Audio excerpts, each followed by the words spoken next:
Hey YouTube, welcome back to Pro Wrenching. Today I'm going to continue some work on my Ranger 395V inboard outboard. On this boat I've got the Mercruiser 260 with the Alpha 1 stern drive, and what I've noticed on this boat is when I'm shifting I'm having a little trouble getting it out of the gear once it's in gear, going to the next gear, and it's kind of happened intermittently.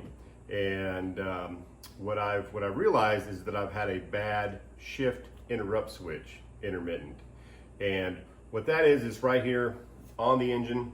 And the job of that switch is to when the shift process begins, it cuts out the ignition just for a split second, and that allows the torque to be reduced and for the boat to be able to actually make the shift in and out of gear. And it's a little contact switch with a roller that's mounted up here on the mechanism. And so I was looking for a new switch, and what I found is Mercruiser quit making the old style switch, and then they've got a new switch that's basically a kit. And instead of the old roller type switch, there's a new switch here, and it comes with a shift plate and everything. There's the number there on that, and as you can see, it kind of gives an example of the roller type plate and then the new plunger type plate. And this shift plate kit is recommended. It's all Alpha carbureted and EFI engines, basically all models, serial number or year. That's what this is for. The instructions came from Quicksilver. I ordered the kit, came with the instructions, mounting hardware, and so now I'm going to get started, get this installed, and replace the old type switch on the boat.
we have the old design with the old style switch,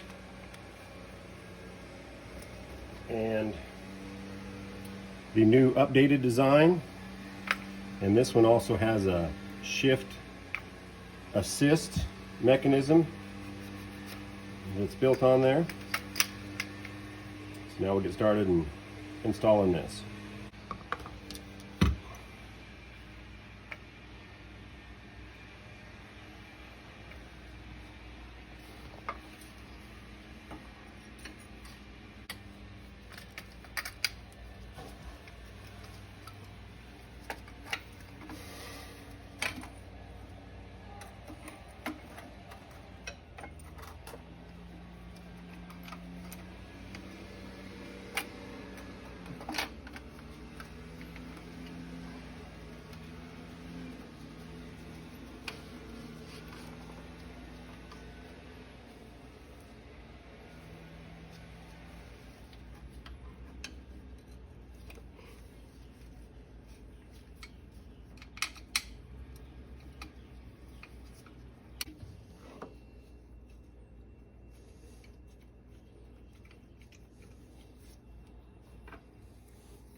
Okay, now we're checking the shift cable measurement, and we've got the propeller chalked into position and it shifted all the way into forward gear, and the measurement needs to be 6 inches from the center of the brass to the center hole here, and the eyelet, which is what we have, 6 inches.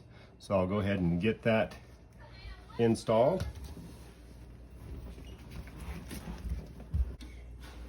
So we'll pull this key out.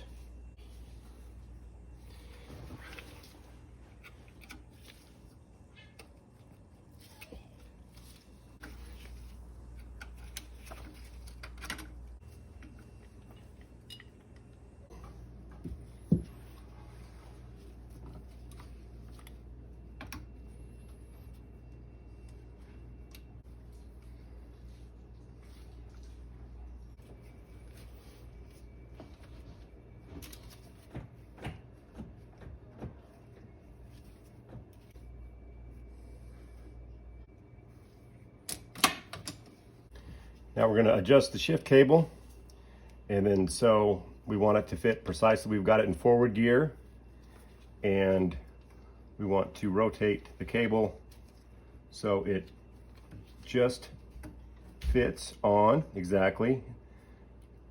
And then again, I've got the propeller being held to make sure that we're holding in forward position. And so you want to get it adjusted so it fits exactly in forward gear. And then this barrel, we need to rotate it 4 turns away from the shaft. So 1, 2, 3, 4.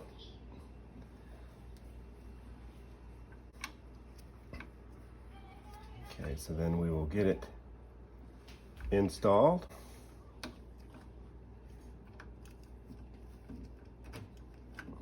Okay, I'm just going to put that in there temporary so I can shift it into neutral so I can access this slot to put the pin through on the other side. Okay.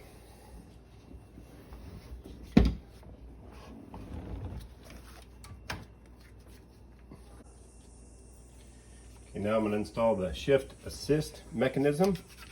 This is something that wasn't on the old design, but it's a device that helps you with that shift.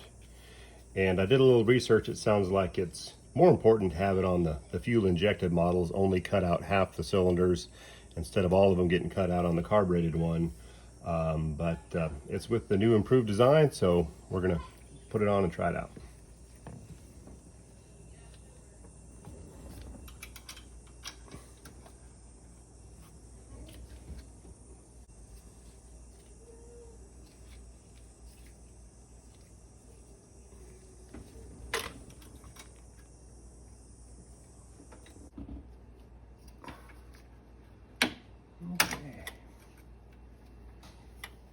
It didn't really have instructions for where this little spring went, so we're just trying it out. Okay, we've got our shift cables adjusted on our boat, and after you get that done, you want to check to make sure that they're set correctly. You go to your shifter, make sure that you've got your shifter to start off with in neutral, and then you can come back to the propeller on the boat, and in neutral, with everything adjusted correctly, it should spin freely in both directions, your propeller. And then next you want to shift it into forward, and you want to shift it to that first notch in forward, and then you want to make sure that your propeller will lock in the counterclockwise rotation, and then of course in the clockwise it'll just click past, but then lock in the counterclockwise. And then you want to check your reverse. So we're going to shift back to neutral and then back to reverse, and then it will lock in the opposite position, the clockwise rotation. So we've got it locked. And then so that's a good way to make sure that you've got it adjusted. And I'll go ahead and get back up here.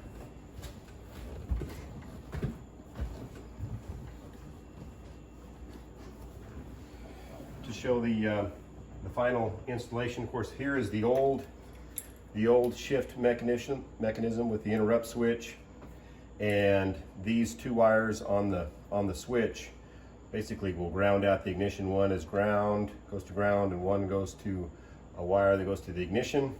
And during the process, it'll ground it out to ground out the ignition.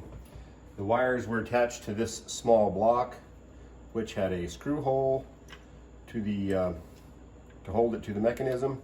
Now in the new shifter, it did not have a place for this block, so I just wired it in directly to the wires and then heat shrunk them into position.